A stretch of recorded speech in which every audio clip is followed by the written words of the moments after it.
And we're now live. You can proceed. Thank you so much for joining us today. Before we get started, we'd like to begin with a brief message from Gilbert Martinez from our communications team for our Spanish-speaking viewers. Gilbert?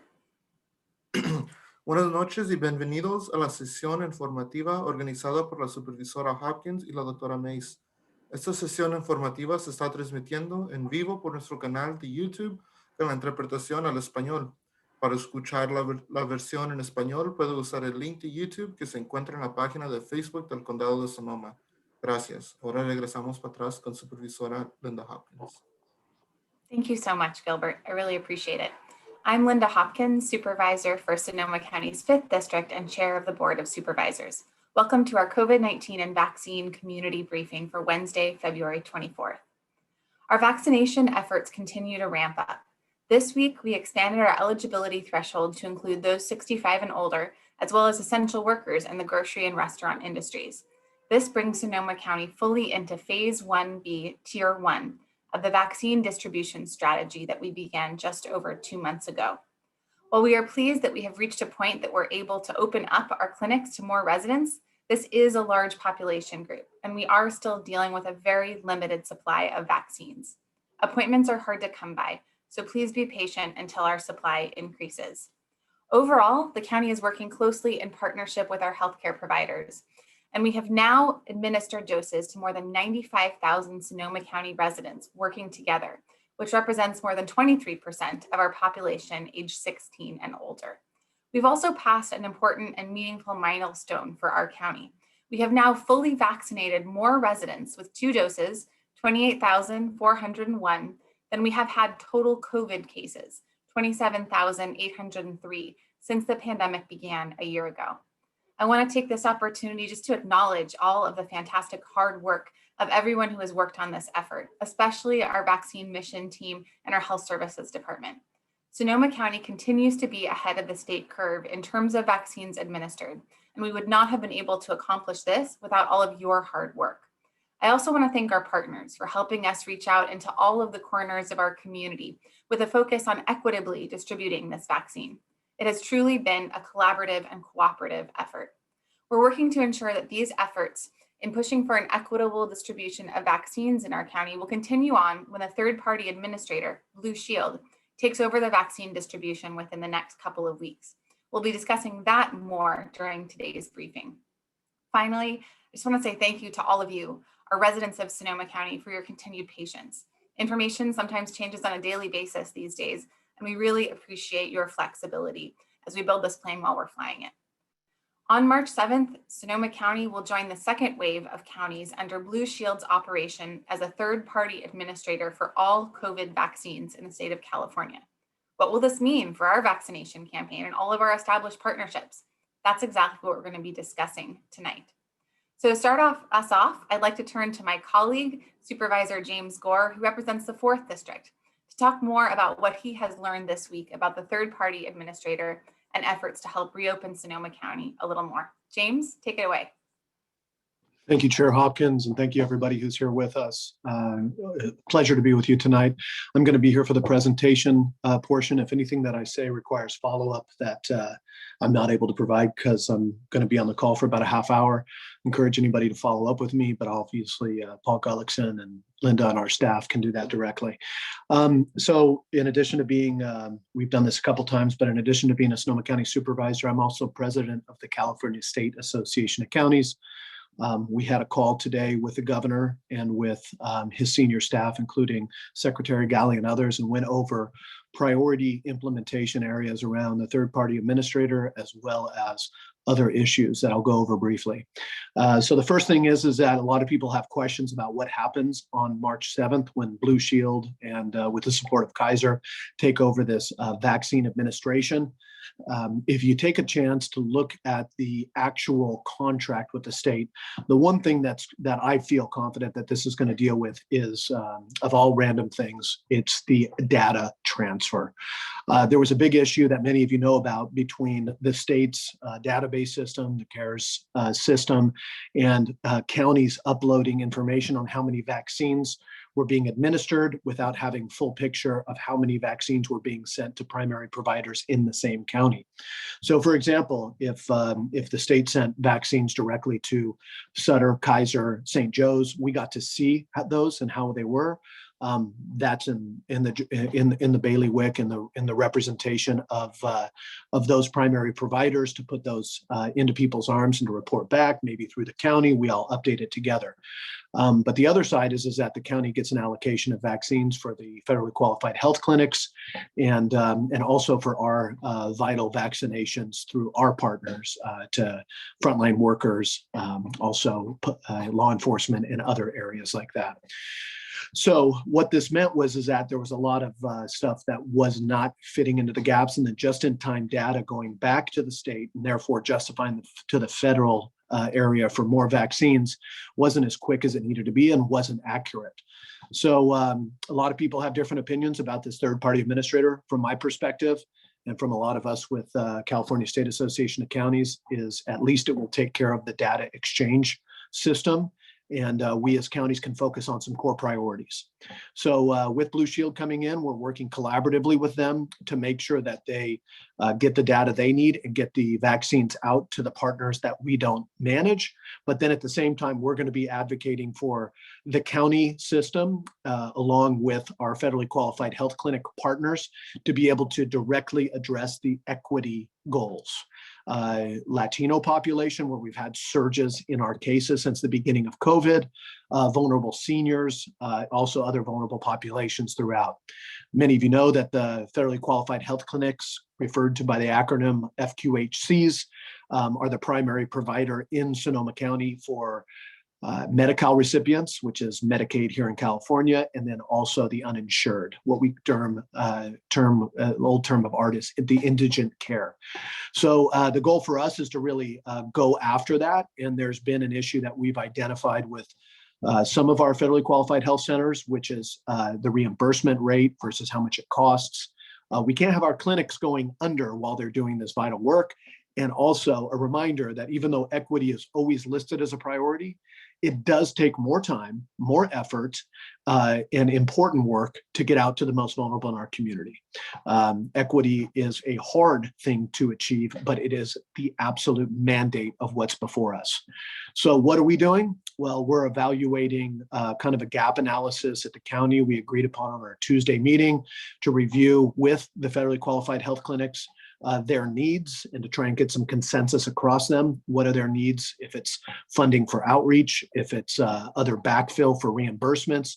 And then we're also looking at who funds that, whether that's a contribution of local partners or whether that's with county funding that might come through the state, or whether it's direct state funding, or even through a program which is of the federal government giving vaccines directly to these health clinics.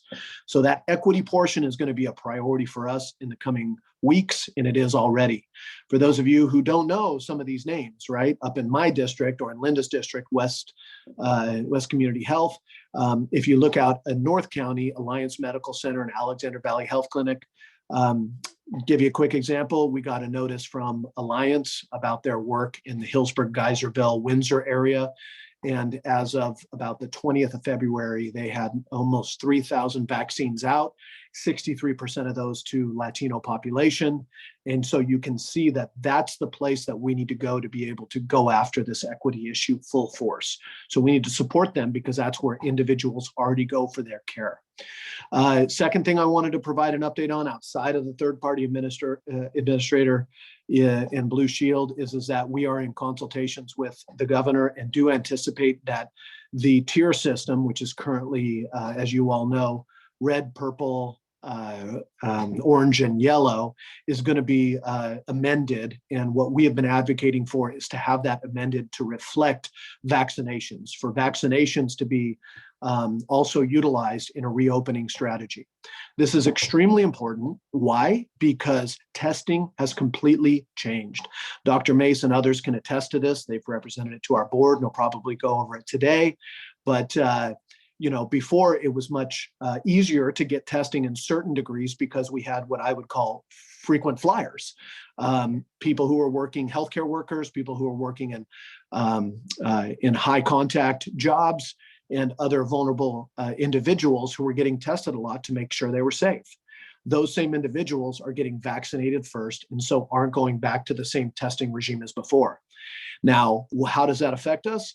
Well, if we drop low in terms of the number of tests that are out there or that we're administering, then it affects the multiplier that the state utilizes to evaluate our actual versus our adjusted numbers.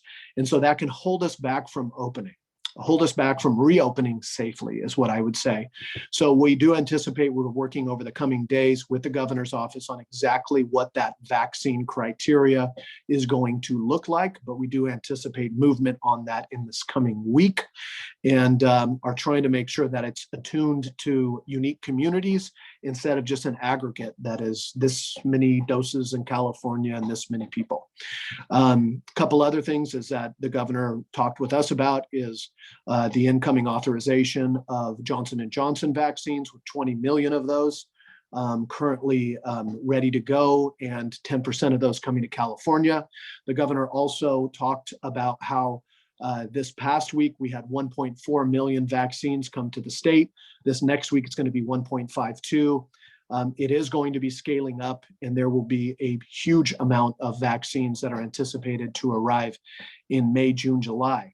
At that time, we do anticipate that it will go from a supply chain incongruency where we have more demand than supply, as we do now, more eligible people than vaccines we get in, over to a point where we have more vaccines than individuals to go after. And that's where we have to deal with the hesitancy of vaccinations. And the request to all of our community partners out there is to help us work with individuals to get direct information into their hands, because that's when the conversation will happen about, are there mandates that are going in for schools and other areas out of the state or the Fed? How do we get to this place where we achieve herd immunity? And can we achieve herd immunity with voluntary vaccinations, or is that something that comes in with public health rules? We anticipate that to be at the state and at the federal level, but that's something for people to track. Third thing is with respect to schools, is many of you know that there's a little bit of a kerfuffle going on at the state with some legislation moving through from the legislature, counteracting with the governor's initial plans for reopening schools K through 6. We do anticipate that there will be a deal reached that puts more resources on the ground to public schools, and that should come in this coming week, if not the following. But at the same time, who knows? Those are all part of non-certain discussions. And one of the things that we advocated for strongly and feel that we have the support from the administration is also for those schools that are already open, have a waiver, have site plans, and are executing safely their work, is for them to be able to move beyond the K to 6 grade category and age range and move potentially into middle school and to high school. So if there are schools that are already open, that have proven their ability to manage their site plans effectively, they'd be able to move into other students. We also anticipate movement on that in the next week or two. So those are the things that we are tracking with the state predominantly. And I just want to thank everybody out there and ask for folks to continue to exercise diligence, because even though the vaccines are coming in, there's still guidelines for masking and social distancing and new iterations of what we call variants, mutations. The West Coast variant was something the governor talked about today, that he said he has been talking about for 3 to 4 weeks, but is just now some people are realizing it. But a reminder that these variants still fit into a system of vaccinations that Dr. Shende and Dr. Mace can lead you into. So I want to pass it off to those two amazing leaders in our community, our doctors, and thank you for the time, Chair Hopkins. Yippee-ki-yay. Great, thank you so much, Supervisor Gore. That was an excellent update. And thank you, Chairwoman Hopkins, and everybody else who is now participating. I want to speak some about our case rate and metrics. We do continue to see a leveling of our case rate and testing positivity, the two key metrics that the state is using to determine when we can advance to a less restrictive tiers in the blueprint. Now, what I'm going to do is share my screen. And can you see this okay? Yes. Yeah, I think looks that's good. yes. Good. All right. So I just want to take you to our own website, socoemergency.org, in case you haven't been there. There's a wealth of information on this website that anybody can access from a tablet, an iPhone, any computer. So basically, if you look here, you can see that our case rate, new case rate per day per 100,000 is 14. And at the height of our surge, we were at a case rate close to 50. So this has improved significantly. However, it is not at the less than 7 that is required for us to get into the red tier. So we're still in purple. You can see where red is. And if we can have this case rate on that criterion alone, then we can go into the red tier, as long as these are in the red tier, which they already are. So I will talk some about how testing can help us get this case rate down. Now, our overall testing positivity has always been really good. So that means that a lot of you are going to OptumServe or LHI to get your test status. And because we're testing a lot of people, you know, we have a fairly low test positivity overall. And we've been in the orange for quite a while for this metric. The lower SES, or the Healthy Places Index metric, this one, we also want to try to get into the orange. And right now we're in the red, and we're fluctuating. As I said in a previous briefing, we were at 5.2%. Now we're at 7.7%. Now, and I think actually today we may be at 7%. So this bumps around a bit and indicates that we still have a lot of cases. And we still do have quite a ways to go in terms of getting out of the red category. However, this is going the right direction. And I'm going to tell you how testing is going to help us in this process. Now, let me go to our testing part of this equation. And this will sort of help you understand why it is we're seeing what we're seeing. As you can see, you know, we had been doing testing and then we really ramped up. If you can recall, October 19th, we put into place our new testing strategy and just went out and went after a lot of people and got the message out that you should get tested, whether you're symptomatic or asymptomatic. And because of the holidays and people's concern, I believe, about potentially getting together with family or traveling or things like that, testing went up and up and up, and a lot of people went to get tested. And we found a lot of cases. And now you can see after January 1st that we have had a significant decrease in our testing. So what this does is it increases our positivity because only sick people are going in to getting tested. So you can imagine if the numerator, or the top number in the ratio, is full of people who are positive, and the denominator, or the lower number, is lower, then our positivity percentage, the rate, is higher. So what we want to do, and it totally aligns with what we want to do, is the right thing to do. We want to find those of you who potentially are asymptomatic who still have COVID. And we know we still have widespread transmission in our community because we're in the purple tier.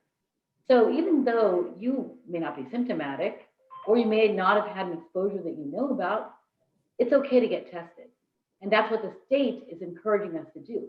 Because not only will that increase the denominator of people getting tested, therefore lowering our percentage positive, it also allows us to get, let me stop sharing here so we can get back to discussing this. So it also allows us to get a good correction factor for our case rate. So somewhere in the end of the year, in December, we were able to multiply our case rate by 0.5, halve our case rate. And as I just showed you, our case rate's 14. It's been like 13.8. If we could again get that multiplier of 0.5, we'd be in the red tier automatically. So the reason the state gives us this sort of multiplication factor is to encourage testing, because we know 30 to 40% of people out there with COVID could be asymptomatic, have no idea they have COVID, and still pass it to others, and increase the amount of transmission we're seeing in a community. So it all makes sense, in other words. But we're doing the right thing by getting you all out there to get tested, whether asymptomatic or symptomatic. And at the same time, simultaneously, we're getting rewarded by the state so we can move into a lower tier. So let me tell you, though, that we do have some good news. I think, well, a lot of good news, really, because our case rate and testing positivity has dramatically decreased in the last month, but also because our case rate has been below 25 new cases per day per 100,000 for several weeks, elementary schools can start to reopen. Schools do need to submit reopening safety plans to the state and the county for review before they can reopen. Schools that had approved waivers back in November and December under the previous reopening plan are allowed to reopen now, provided that they update their safety plan. We have 10 schools that have approved waivers and 6 schools that now we have, in addition, that we've approved in the last couple of weeks due to their stellar reopening plan.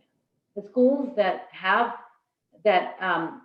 with approved waivers from before are the Presentation School, the Healdsburg School, Sonoma Country Day School, St. John the Baptist, Summerfield Waldorf School, Harvest Christian School, Redwood Adventist Academy, St. Eugene's Cathedral School, St. Francis Solano Catholic School, and Bodega Bay Elementary School.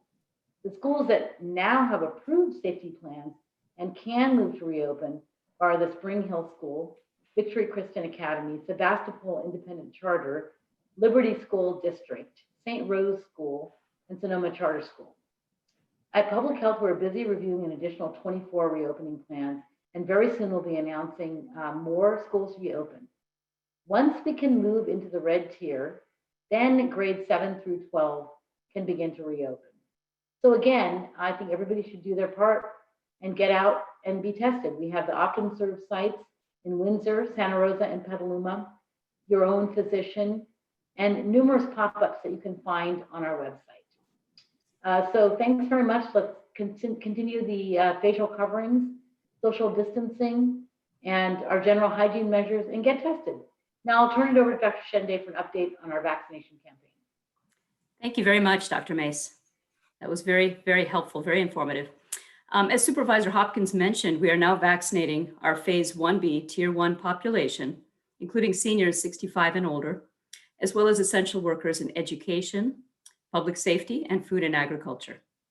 Under state guidelines, we're still prioritizing our oldest residents first.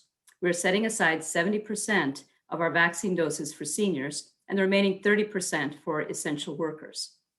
We know that these essential workers make up a large group, and there's not enough supply to vaccinate everyone at the same time. So we're asking for everyone's patience, and we will eventually get to everyone. It's just going to take time.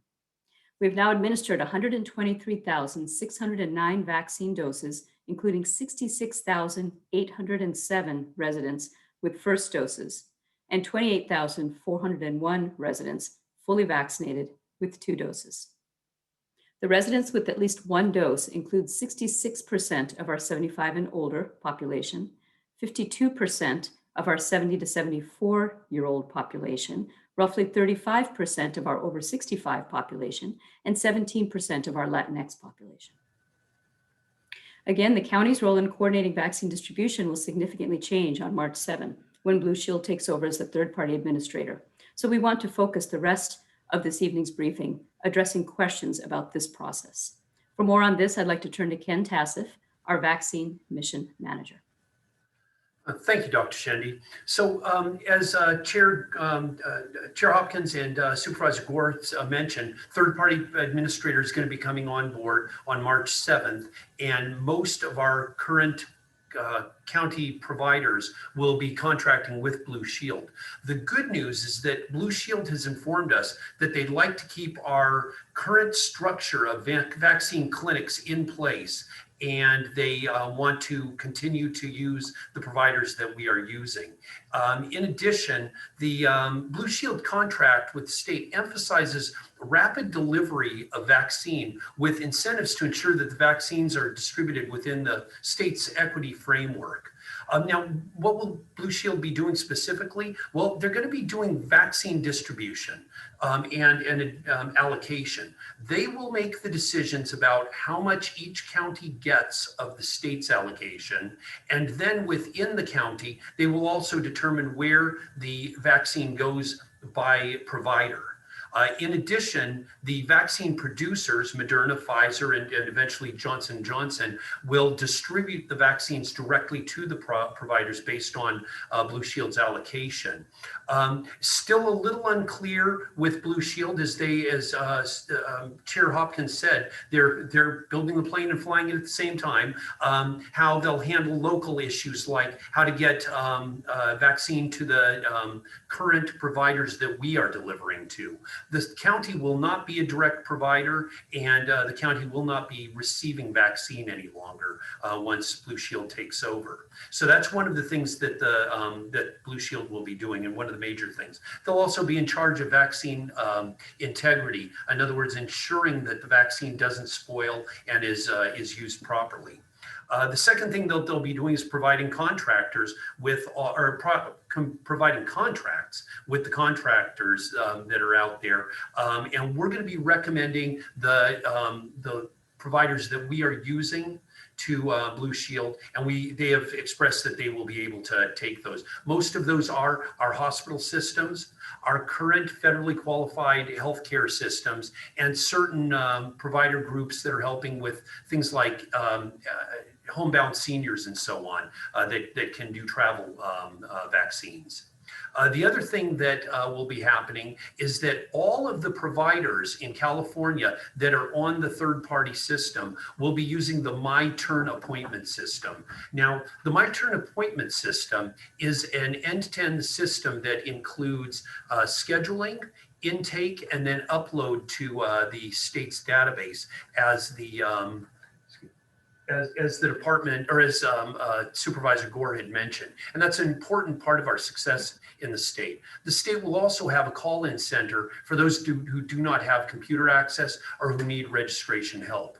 Lastly, the state will provide, or Accenture, who's the third-party contractor to help with My Turn, will provide technical support to the providers who are using My Turn. So what's the county going to do to support this? We will lose some control over the vaccine, but one of the things that's happened is that Blue Shield, we've had discussions with Blue Shield, and they've said they are interested in our advice on how the vaccine is allocated within our county. They know that we're the experts on where it should go, and we're also the experts on ensuring that equity plan is in place. So we'll be advising on that, along with distribution and integrity of the vaccine. We also are recommending the providers, as I said, to be contracted. We'll be coordinating provider communication and collaboration. And all along, we've had lots of meetings, regular meetings with all of the providers to ensure that we have consistent communication, collaboration, and consistency in vaccine administration and the client experience, which is important. We're collaborating with stakeholders to get input, and Leap Solutions has taken the lead on that with us. We've contracted with them, and they'll continue to lead our efforts to provide outreach within stakeholder groups and get feedback on how best to reach the community. We'll provide vaccine center support to ensure provider success, and that's really important. We've got approximately 180 staff at no cost to the federally qualified health centers, supporting their efforts to get vaccines to people. And we've provided them space, we've provided them infrastructure, we've provided them technical support and signing, PPE, just to help ensure site consistency and make sure that they're successful and that they can focus on what they do best, which is clinical support or clinical administration of the vaccine. We're going to be supporting the equity framework by ensuring that we have bilingual staff in place, forms, signing, and staff cultural competency training to ensure that, again, clients have a great experience at the clinics. And then lastly, we're going to provide additional technical support on my turn and for the providers. We expect long wait times on the state technical support line. We've had that experience as they have rolled out several new software programs, and we want to be an additional resource where our providers can get many of their problems solved quickly in order to allow them, again, to focus on vaccine administration and reduce client frustration. So while we may lose some control over allocation and control of the vaccine, we will be able to continue to influence the third-party administrator and provide a great deal of support to those that are going to be serving the community. So now I'll turn it back to Supervisor Hopkins. Thank you so much, Ken and Dr. Shende and Dr. Mace for the great updates. We're running a little bit short on time, and I want to make sure that we have plenty of opportunities for questions from members of the public and also the media.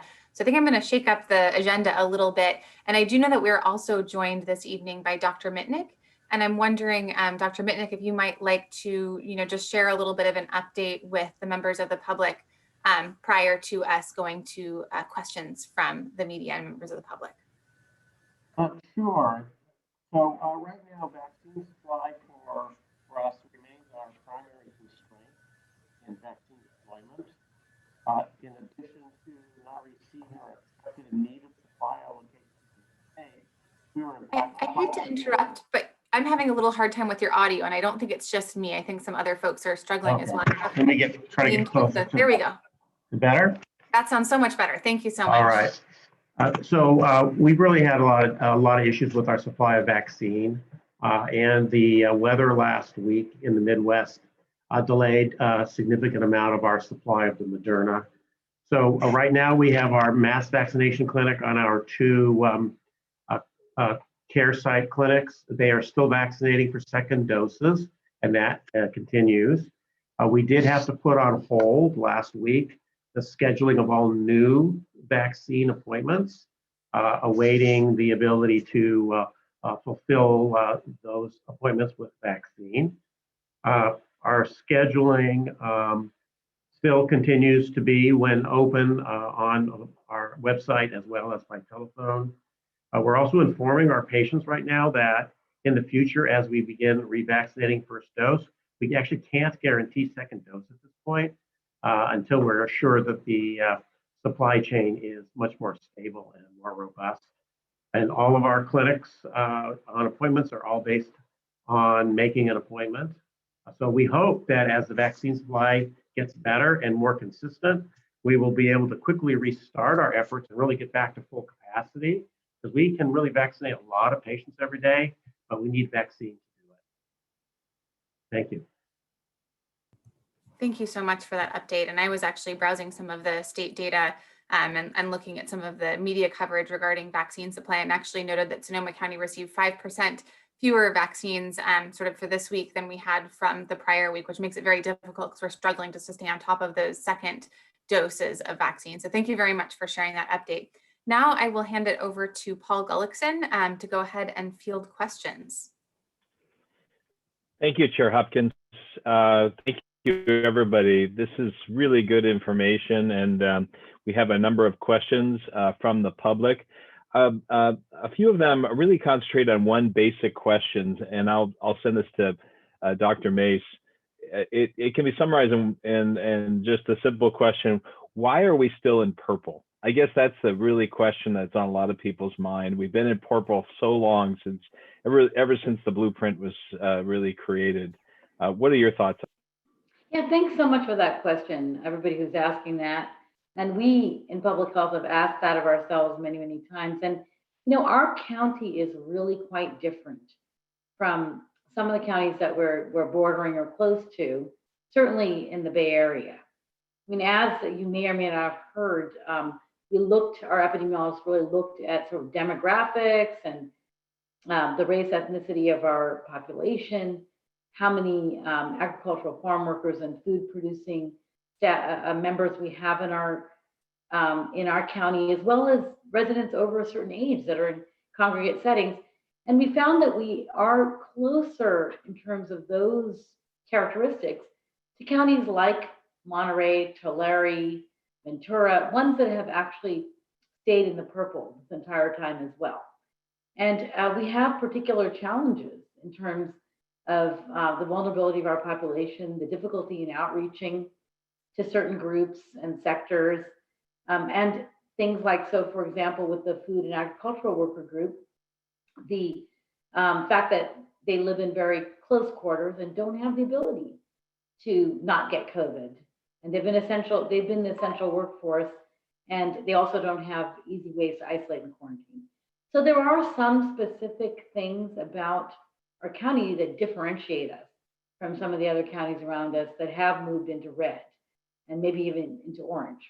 But I can tell you that now I feel that the fact that we've really dropped the numbers of testing is holding us back. And that's why I today really laid out what I think we need to be doing as a county, as a community, to move towards the red. It's really great and heartening to hear Supervisor Gore say that the the blueprint is being reevaluated now that we have vaccines on board, to see if there's some way we can also take into account vaccination for reopening. Because as you've heard from our wonderful vaccine staff here, Sonoma County is actually in the forefront in terms of vaccinating. So I'm hoping that that will also factor in the reopening. Meanwhile, if we can get more people tested and get those numbers back to where they were, say in the end of November and December, I think we have a really good shot at moving towards the red tier. But so we have our own work to be done. And remember, it all aligns with what we need to do, which is finding the cases quickly, getting them isolated, and getting contacts evaluated and quarantined. So if everybody gets tested, we will reach the overall goals that are important as well. Well, on that note, we also have a few questions from people wanting to know more precisely on who should be getting tested. Does that include people who've gotten vaccinated? Who are we really asking to go and get tested? Well, I think even after vaccination, people can get COVID.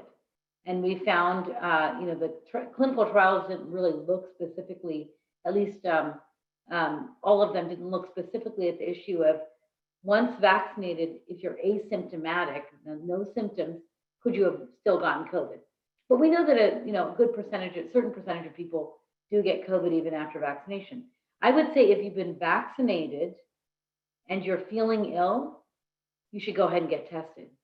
Now, the rest of the community, of which we know we still have like 80% of people that need vaccination, I believe that if you feel you have any risk at all, or even if you feel like you've been in an indoor market, or if you've been anywhere where you feel like you could have any risk, you should go ahead and get tested. It will be helpful for you to know your status and for the community and your family to know your status as well. I don't know, Dr. Shandy, did you want to add anything about that in terms of people who are vaccinated and what their risk is? Yeah, I just wanted to mention that I agree with everything that Dr. Mays said. But in addition, many people feel that they should only get tested if they've had symptoms of any kind. And that's not the case. So as Dr. Mays said, if there's been any concern of exposure, certainly get tested. If there's, whether you have symptoms or not, consider getting tested. The more that we're able to test the general population and identify and isolate these cases, then the sooner we're going to get to being able to recover from all this. And one other thing to keep in mind is at this point, we have vaccinated somewhere in the range of about 8% of the population with 2 doses, I believe. And it's going to take a while before we get to herd immunity, which is considered to be somewhere in the range of 70 to 80% of people who either are fully vaccinated with 2 doses plus 2 weeks, or people who have had the infection. And of course, we don't want to get to a point of 80% of our entire population being infected with COVID, but it's going to be a combination of getting that vaccination supply out and also identifying people who actually have had COVID. And once we get to 70 to 80%, which will probably be later on this year, probably in the fall or so, that's the point at which we will be able to start really changing a lot of our practices. But until that point, it's extremely important to take all these preventative measures: testing, hand washing, wearing masks, staying apart from people. And all that being said, keep in mind that over the next 6 months or so, there's going to be a lot of light at the end of the tunnel, and things are going to start changing for all of us. Thank you very much. Dr. Shendy, while you're here, we have a couple of questions related to those who have been a part of that large phase 1B tier 1 group that we've allowed in to opened up to have vaccines. Specifically, they note that that both grocery workers and restaurant workers are now eligible, but when you go on our website, it notes that that they're both being encouraged to contact their employers. Do you have any other guidance on how restaurant workers and ag workers can get back? Yeah, this is a tough situation, because even though we are now at that stage, phase 1B tier 1, and we have opened it up to everyone, our problem continues to be vaccine supply. As Chair Hopkins mentioned, we did finally get our allocations, and we are only receiving 7,680 vaccines this week. That's nowhere near enough to be able to vaccinate everybody who's eligible in this tier. So at this point, yes, speaking to the employers, we are trying to set up some vaccination events through some of our allocating partners, but again, it's very limited. Reaching out to your primary care providers is another route, but keep in mind that over the next 2 to 3 weeks, as the vaccine supply increases and as we go to the third-party administrator, when we expect we're going to get a lot more supply, that's when a lot more opportunities will open up. So I would say, be patient, and over the next 3 to 4 weeks, we should start to see more opportunities come up. But for right now, employers as well as primary care providers and patients. Great, thank you. Sloan asks that we've noted that there were a number of schools for their COVID safety plans and have the opportunity to open up soon. Sloan asks, what about high schools? What is needed? Do we need to be in the red tier or the orange tier in order to let them reopen? Dr. Mason? Yeah, we do need to be in the red tier. And actually, I'm going to turn this over to our Deputy County Counsel, Adam Radke, who's sort of an expert now in this terms of the orders and school reopening.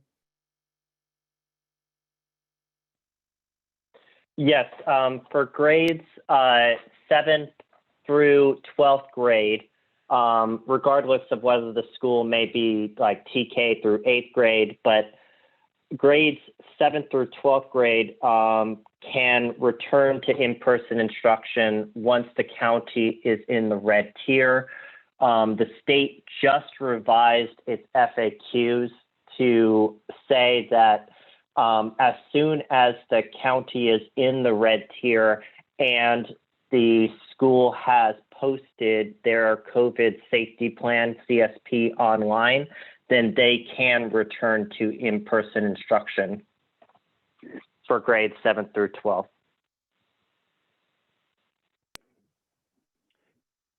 They all need to post their COVID safety plans, correct? Correct. Yeah. Okay.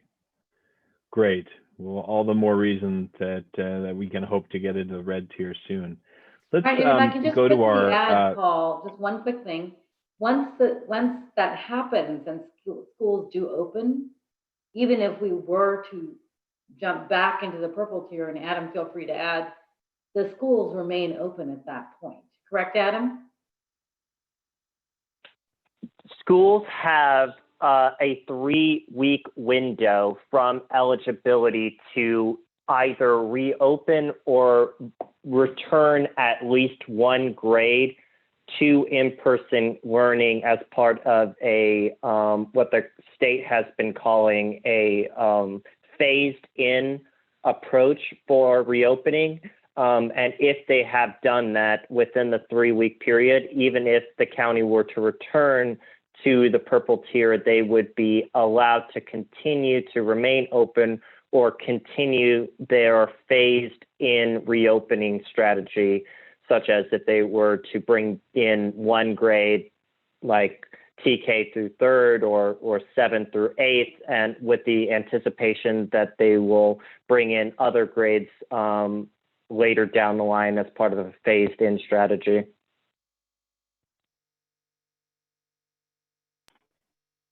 Great. Thank you. Thank you both. Let's go to our media partners. We'll start with Martin Espinoza from the Press Democrat. Martin? Hello. I have a question about the third-party administrator. And Katie Hassif had said that we don't expect, or that the county will no longer be distributing vaccine. Who will be distributing vaccine? I thought I read in the state's contract with Blue Shield that they would not be responsible for providing vaccine. Do we know who's going to be, where the vaccine is going to be coming from? Yeah, Martin, I can certainly answer that. So even currently, vaccines that are going to our community clinics don't run through our public health lab. They actually, while it is part of our allocation, they are on a ship direct program. So the supplier or a distributor, for example, with Moderna, McKesson Incorporated distributes it and sends it directly to those locations, and they receive it, versus other providers such as OptumServe. Currently, we're delivering straight from our public health lab on a daily basis. But for most of the providers, they are getting direct ship. A question about Dr. Shende had said that we are expecting more vaccine once this third-party plan kicks in a couple of weeks. Is that, can you qualify that, Dr. Shende, or do we know for sure that we're going to get more vaccine, or is that just because in a couple of weeks everybody's going to be getting more vaccine as production ramps up? That's correct, Martin. So what we have heard is that in the beginning of March, they are expecting to be able to supply a lot more vaccine because everybody is going to be getting that much more. Right now, it seems, as I think we may have discussed in the last press briefing, that they may be allocating more towards those who have gone into the first wave of the TPA. And they will probably do the same when it is our turn around March 7th. And that also coincides with the beginning of March, when it's expected that there's going to be more vaccine supply in general, and that the TPA will start to distribute more proportionally. And this anybody can answer this question, but is there any concern that this is just going to add another layer of bureaucracy or confusion to the whole process? It sounds, yesterday, Supervisor Gorn had sort of stated that, you know, we've now come into our own in terms of our distribution plan. We've got more, you know, we're kind of honing the whole process down, and now this. Is there any confusion that this could kind of just at least be another hiccup? Is there any concern? I'm sorry. Martin, I'll go ahead and answer that. And the answer is absolutely there's concern. And as I had articulated, we're going to lose control over the vaccine distribution and allocation process. That being said, I think I pretty clearly articulated that we have a lot of pieces in place, plan Bs in place, to ensure that if there's breakdowns in their systems, that we've got backups, because we're doing it now. That's the good news. We're doing it now. So we are not dismantling anything until we are confident that the third-party administrator has it right. And as a matter of fact, I just had a conversation with my IT manager about ensuring that our providers have everything available to them in case they can't get through. to Accenture, for example, and get tech support, that we can be that backup for them to the extent that we're able. We may not be systems administrators, but we will be subject matter experts on the system.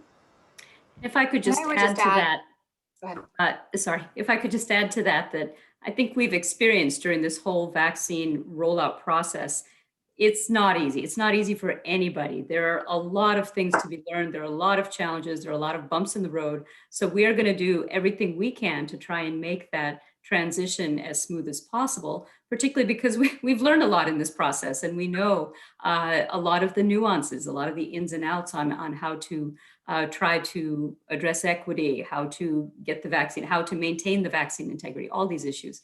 So we are really going to work hard with the third-party administrator, with Blue Cross, to make sure that all the things that we have put into place lead to as successful of a rollout as possible. But I think we all have to just be cognizant of the fact that this is not easy. I'd like to also add that we have really been working on our infrastructure, as you all have heard. And as I mentioned, our allocations for this week are 7,680. If we had enough vaccine supply, we would be able to do at least 6 times that much, if not more. So we have built up our capacity at this point within the last basically 5 to 6 weeks through a lot of hard work, a lot of collaboration, a lot of reach out to the community. So we're really positioned well to be able to pour out the vaccine if we could only get that supply. So we're going to do everything we can to try and make this smooth, but we just want everyone to understand that there are going to be some hiccups, and we'll just work through them. Right, And I just want to say that the if I answer can just to add one quick thing, and that is that, the state is dealing with 58 different counties of different sizes, different demographics, and one size doesn't fit all. So I feel like, I know here in Sonoma County, we've been doing really, really well with vaccinations. And I think the third-party administrator coming in, we're going to try to keep that flow going from our end in public health and make sure that we're involved to the extent that we continue the strides that we've achieved so far. And, I just want to say quickly, add my 2 cents that I think the answer to your question, Martin, is absolutely. And I am extremely proud of the tireless, exhaustive efforts of Sonoma County staff to build a system that's really centered around equity. And it's a complex system, and it has a lot of different players. And we've, sort of called it a constellation approach. We're going to be shifting from this constellation approach where we work with trusted community partners who have deep relationships with the communities that they serve, to a much more centralized command and control approach that is really designed at, getting that vaccine out the door as quickly as possible. And so that is it's going to be a shift. And we're going to be continuing to advocate to keep the elements of our system that have so supported our most vulnerable members of our community. And that's going to be really our role going forward. And like Ken said, we are trying hard, even though we won't have the authority, to not abdicate the responsibility, right? And to make sure that we're still there to respond to people's concerns and questions as we move forward. But it's going to be challenging. And we've seen that every single transition that has involved the state, whether it was honestly that OptumServe system, other things, they've presented challenges, but we're going to be there to try to help keep it going and to, be as positive and forward facing as we can. Thank you, all of you. Okay, on that note, we're near the top of the hour, but we'll go to one more question, and it really has to do with the very things you're talking about. And in this case, it has to do with the transition to the myturn.ca.gov site. We're going to go from 20 different ways to make an appointment in Sonoma County to one way to make an appointment throughout the entire state, and some of the concerns about how that's going to work. Ken, maybe you could answer if somebody has made an appointment already and their second dose is going to come after March 7th when we make this transition. Do they need to do something, or is that second appointment still going to be in the system when they go to the myturn site?